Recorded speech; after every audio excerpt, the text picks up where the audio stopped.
keluarga besar Institut Filsafat dan Teknologi Kreatif Lederoh, saya mengucapkan selamat berbahagia dan profisiat untuk saudara-saudari yang pada hari ini diwisuda menjadi sarjana di bidang filsafat, pendidikan keagamaan Katolik, dan teologi kontekstual. Kita bersyukur karena pada hari ini kita boleh untuk kedua kalinya mewisuda tamatan dari lembaga ini di bawah nama Institut Filsafat dan Teknologi Kreatif.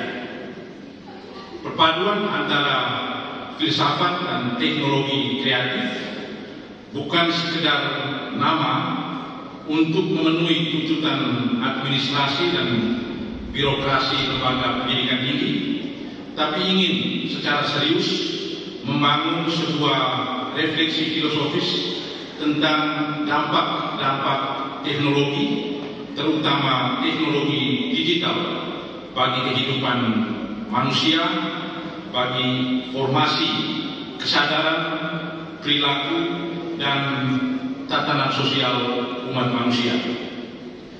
Salah satu kekhasan jika Anda belajar di prodi-prodi non-filosofis di lembaga ini ialah bahwa Anda akan diberi kesempatan untuk berkenalan dengan sejumlah mata kuliah filsafat, termasuk filsafat teknologi yang menggabungkan filsafat dan teknologi kreatif. Filsafat teknologi adalah sebuah ikhtiar ilmiah dan sistematis untuk melakukan refleksi rasional atas pertanyaan tentang bagaimana kita memahami teknologi secara baik dan tantangan untuk mengevaluasi perkembangan teknologi baru.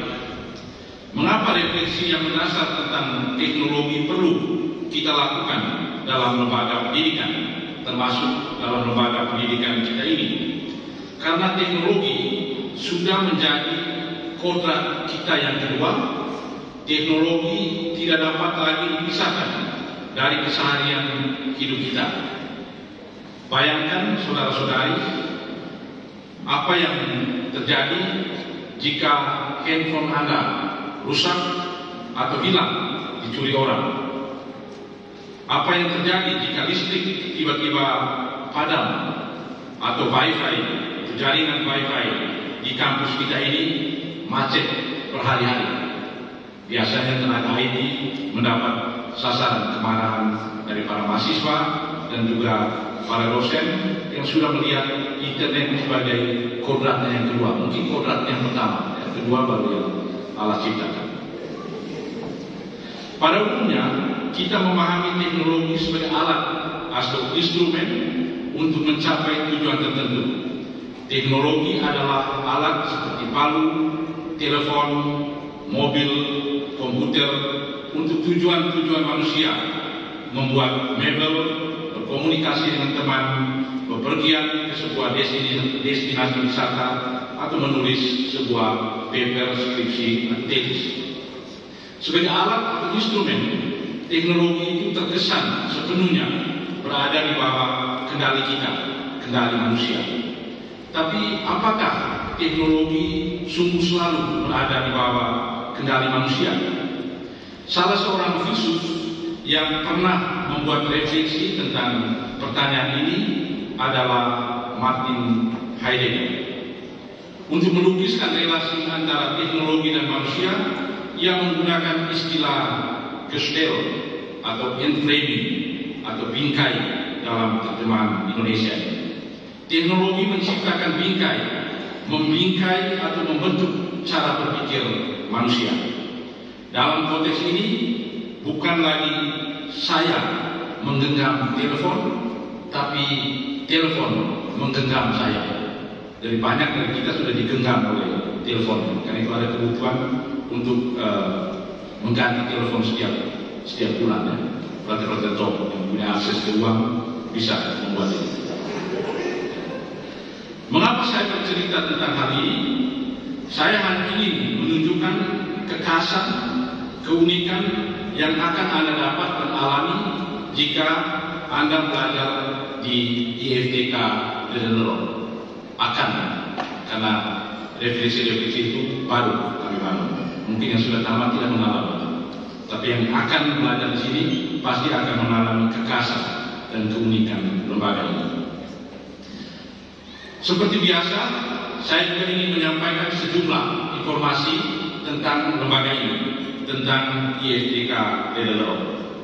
Mahasiswa IFTK Ledelero pada tahun ajaran 2024-2025 berjumlah 2.199 orang. Semuanya terbagi ke dalam 6 prodi, yakni prodi S1 Filsafat berjumlah 1.173 orang, prodi S1 Kewirausahaan 173 orang, prodi S1 DKV 206 orang, prodi S1 Sistem Informasi 92 orang, ini angkatan pertama, sudah sangat banyak. Prodi S1 Pendidikan Keagamaan Katolik 370 orang, itu pun karena jumlahnya kami batasi, dan terlalu banyak. Kita tidak boleh menciptakan guru agama terlalu banyak, ya. Pas-pas, agama itu pas-pas. Dan yang terakhir, prodi Magister Teologi 185 orang. Di samping itu kami sedang menyiapkan proses pengajuan untuk pembukaan program S2 atau Magister Filsafat. Semoga dalam waktu dekat sudah bisa terwujud rencana ini. Jadi saya mengundang Bapak Ibu, terutama para pensiunan, untuk datang belajar filsafat. Kenapa? Karena filsafat itu obat untuk melawan kepikunan. Jadi kalau tidak mau pikun, para pensiunan silakan belajar filsafat di program S2. Ucapan terima kasih saya haturkan kepada pemerintah Republik Indonesia lewat Dirjen Bimas Katolik, LLDK Wilayah 15, pemerintah Nusa Tenggara Timur, dan Kabupaten Sika, juga para calon bupatinya, yang telah mendukung kerja lembaga pendidikan tinggi ini, sehingga pada hari ini kita dapat mewisuda 317 tamatan, meskipun tidak semua bisa hadir.